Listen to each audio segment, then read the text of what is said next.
About 2 years ago, I was about to make my favorite meal, but then, oh fuck, I don't have tomatoes. I don't have tomatoes. How can I be so stupid I didn't check before making the recipe? What the fuck do I do now? I was making chicken curry, so I needed tomatoes and onions, okay, and chicken. I had everything, I didn't have tomatoes. Like the core ingredient of chicken curry, I think it's pretty safe to say it is kind of tomato. So I was like, oh no, what do I do? Like, I cannot go to the supermarket to buy tomatoes, it's closed today. I don't know what to do.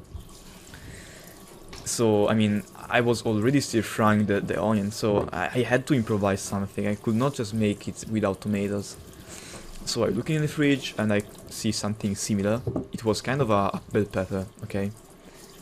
And it was like, okay, is this going to work? I mean, it's not really a tomato, but it's basically it's the only red thing I have in the house and that resembles a tomato, so let's try this. I try it, and funny enough, the final result is better. I like it better with bell peppers. It was like, no way. How is this possible? The original recipe, like the 1,000-year-old recipe of the chicken curry, is made with tomatoes. I like it more with bell peppers. How is this possible? There is no way. Okay, I've always eaten it with tomatoes, and I'm liking it more with bell pepper. The thing I liked about that recipe was that bell pepper was a little bit sweet. Okay, so in the final result, it already was usually sweet, but this time was even sweeter, and I really liked it. And even my brother enjoyed it. We all enjoyed it, and from there on, I kind of never trusted a recipe again. Okay, I mean, yes, I trusted it, but I always was a little bit, cautious. Okay, I was aware of the fact that sometimes, okay, and by the way, sometimes this was a very weird coincidence. I was lucky I didn't have tomatoes. Imagine if I had tomatoes, I would have never discovered that you can change recipes and make them better. Okay, now I know it. Okay, now I made that mistake, and I know that sometimes by switching up some ingredient, you may like the end result more. So yeah, I guess I'm grateful I forgot. I didn't have tomatoes. Yeah. So this was a very insightful thing for me, because again, from there on, I always kind of was doubtful of recipes. If I saw something, I was like, what if I do this? Okay, usually my mother, when I do something like this, she goes, no, Fede, like, come on, like, you don't do this, like, you need these ingredients to make this recipe. You cannot just change it up a little bit. And I'm of the opinion that you absolutely can, and you should, okay? In most cases, you should. It's just like some people will get offended, but who fucking cares? Like, we don't get bothered by that, okay? They will just go, oh, what? No, there is no way you're doing it like this. I mean, yeah, I don't give a shit, okay? If some Indian guy will come to me and say, oh, but why did you do it with bell pepper? It's usually done with tomatoes. Like, okay, then fuck off. So, yeah, try to be doubtful of recipes. Don't always trust to the letter and do everything how they tell you. Try to switch it up a little bit. The video you're watching at the moment is a very, not traditional, but kind of a common recipe, okay? My mom often did it, and yeah, she still does it, like, what did I say did? She does it very often, and I was like, okay, I want to learn this shit. Because here is the thing, like, if you want to eat healthy, okay, do you have a favorite meal that your mother makes? Okay, take that, learn it, and do it yourself. This is the best way I found that you can enjoy healthy food, basically. There are like those 3 or 4, you can imagine, like you can picture those 3 or 4 very tasty meals that you wish your mom made, like those meals that when she makes them you're very fucking happy. For me it was I say it was because now I make them myself. Okay, so she made a chicken curry that was one of my favorites. Like, it was so fucking good, and once I discovered I could make it myself without even stressing too much, I was like, fuck no, that's too easy. So there was these meatballs basically. And let's see, there was also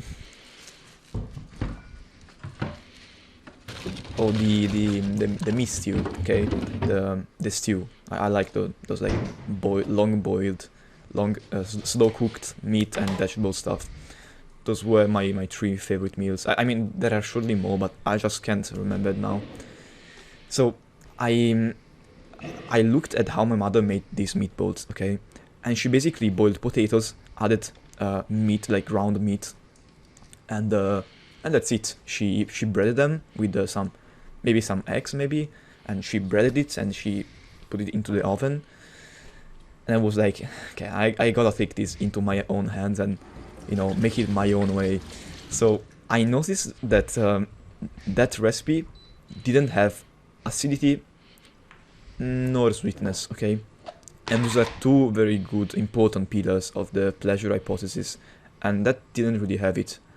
So I took matters in my own hands, and as you can see, this is the second episode of me making meatballs. I first tried adding onions.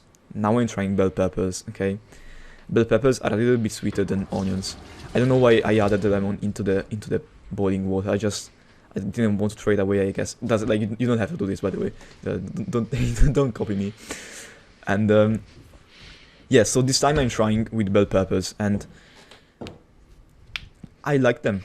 I really like them. Surprisingly, also my mom appreciated this. Usually she goes, well, no, this doesn't taste good because like it is missing these ingredients, okay? Because she knows I'm improvise, like she knows I like to experiment with my food, and I mean she can. It's not like she hates me for this, but she prefers things to be as usual, and that makes complete sense.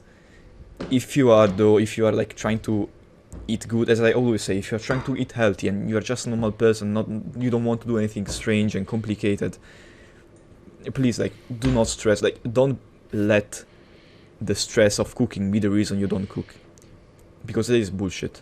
Okay, you're bullshitting yourself if that is the reason, and I'm pretty sure it is the reason. So just go out there and don't stress about anything: equipment, ingredients, precise recipes, timings, chopping size. You can see, like, I am literally using no potato mash to mash the potatoes, and I will pick up a fork and I will literally mash the potatoes manually, because I didn't want to pull out a potato masher, okay? I didn't want to use that because I will have to clean it later, and even if if someone else has cleaned it, I can do it with a fork. Why would I bother? But if someone sees this, and many people, okay, they will go like, oh no, like, this is not the way you do it. Okay, I don't give a fuck, okay? I'm eating healthy, you're probably not, okay? So let me do my things and you do yours, okay? I find this way of cooking very beneficial, because if you cook this way, okay, you are not stressing over, you're very effortlessly, you're cooking on top of your head. It's not like I read a recipe about this. I don't know how it has to cook in theory. I don't know which temperature it has to cook. As you will see, the oven, I just set a time, a random mode. I didn't set a precise, like, oh, only the broiler and the fan and the 200 to 220 degrees Celsius, and I don't give a shit, okay? And it turned out very good. And I know, like, when my friends saw me doing this, they were like, you cannot just do this. You cannot just, like, add the food in the oven once, like, when it is not even at the right temperature. Like, when you preheat the oven, like, it's not preheated. You cannot just add the food there, or you cannot just do these things where you add random ingredients and it makes sense. Or that's a good example. I was showing them the video I posted yesterday about how to cook vegetables, and they were like, no, but you cannot just put vegetables into a pot and let them cook, and like random vegetables all together, because they have different cooking times, right? And it was like, well, yeah, apparently not, okay? people are convinced, okay, because come on, like let's be honest, that is the only way we've been exposed to cooking. There is no other, like our moms, our grandmothers. That's it. Some influencer that basically preaches what his mother and chefs and culinary school taught him. And I mean, yeah, you can take that advice if you want. A little bit overcomplicated and hard. I like to keep things simple. And yeah, because I mean, the benefits of cooking yourself, okay, effortlessly is, first of all, you cook effortlessly and you eat something you like. Second of all, you're eating something healthy, okay? If you cook whole ingredients and you don't add like random fucking sugars all around your food, which I don't, bro, your food will be healthy as fuck, okay? You will be healthier in general, you will be happier. If you're trying to lose weight, you will lose weight. If you're trying to bulk, you will have a clean bulk, which is always something you want, right? You're not doing the dirty current here. So, you keep it healthy, like, this is one of the best benefits. Since when I started cooking by myself, I was able to get away from processed, like, packaged food, okay? And you have no idea how much that frees you, okay? Once you understand that cooking is actually a fucking bullshit, like, it's actually a kid's game. It's very fucking easy and you can be careless as fuck when you cook.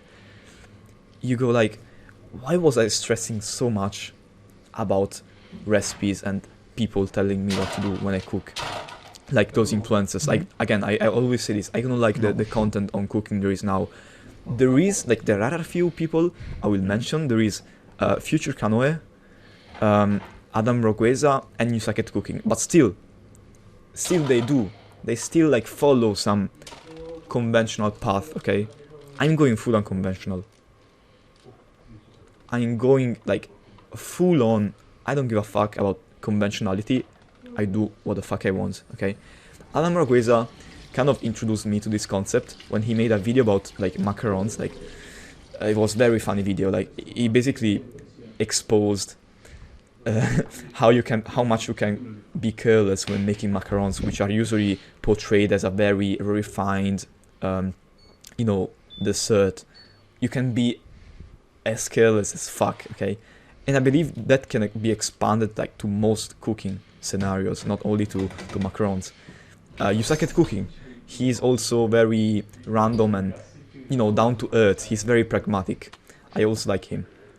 And yeah, there is a few creators, but the vast majority of people will overcomplicate things for no reason. I mean, yes, there is a reason, but it's not that deep. And in my opinion, if you're just a person that wants to eat healthy and wants to cook for itself, for himself, you're better off just following, don't want to say my tutorials because mine are not tutorials, but if you want to, for example, if you want to make your food always taste good, check out the guide I made about why we like junk food, like the pleasure hypothesis. Bro, the pleasure hypothesis is actually sick. How I'm doing this video right now is by following the pleasure hypothesis. We have meat, which is fatty and umami. We have breading, which is digestible. And then guess what? We have bell peppers, which were not originally in the recipe, and that's the reason I added them. We will have acidity and sweetness with bell peppers. Actually, no, bell peppers are not acidic, but I added the lemon juice to add acidity. And yes, I was following the pleasure hypothesis, and this always helped. Like, every time I improvise a meal, okay, even when I'm at my friend's house, I always follow the pleasure hypothesis, and I will always get good results. It's actually crazy how no one is really talking about this. And yeah, I mean, also now I'm adding some piece of cheese over the top of the meatballs. Why? I don't fucking know. I don't give a fuck though. Okay. I've just added it because it's just something you can do. It doesn't add flavor. It doesn't add anything special. It just adds cheese. I just wanted to try that. Okay. Feel free, like, try to make this stuff. Try to make stuff that usually you will not do, because from my experience, what I've experienced in my life when I'm cooking, the more thing you do that you usually will not do is the thing that will lead you to the most progress in cooking. Okay, like the bell pepper example I did in the beginning. I usually didn't use bell pepper. Once I used it, I use it every time now. So just get out of the conventional advices and do your own thing that will benefit you the most. By the way, to this day, like I was cooking, like I invited my friends over, so these are not my brothers, okay? It may look like they are my brothers. I mean, they are, but we're friends, okay? And yeah, it was very fun, and it's a proof that like my stuff actually works. It's not like I'm the only crazy person that likes this stuff. I really appreciated them being there, because usually like I am just myself eating my own food and saying it's good, but like you can see like, oh, they also like it, okay? It's like I'm fucking crazy. Yeah, I mean that's kind of it. I don't know if I can add anything else. So yeah, I feel like my philosophy of cooking, and you want to join this small group for now of people that agree with this hypothesis and are kind of fed up with the conventional cooking advices, you can subscribe. And yeah, that's it. I'm out.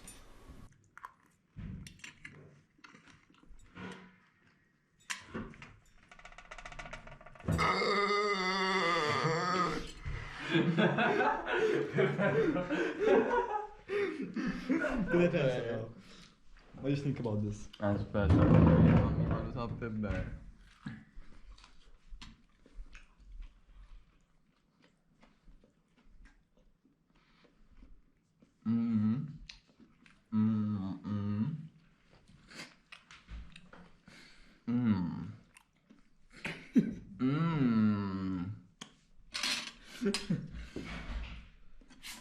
Boffa, non mi vengono in mente.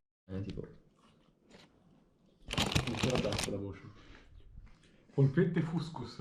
L'ultima polpetta di cui avrai bisogno. E il campanello? Tipo. Oh. Prendi una. Faccio fa il yogurt. Ma poi la copa deve entrare nel tuo corpo.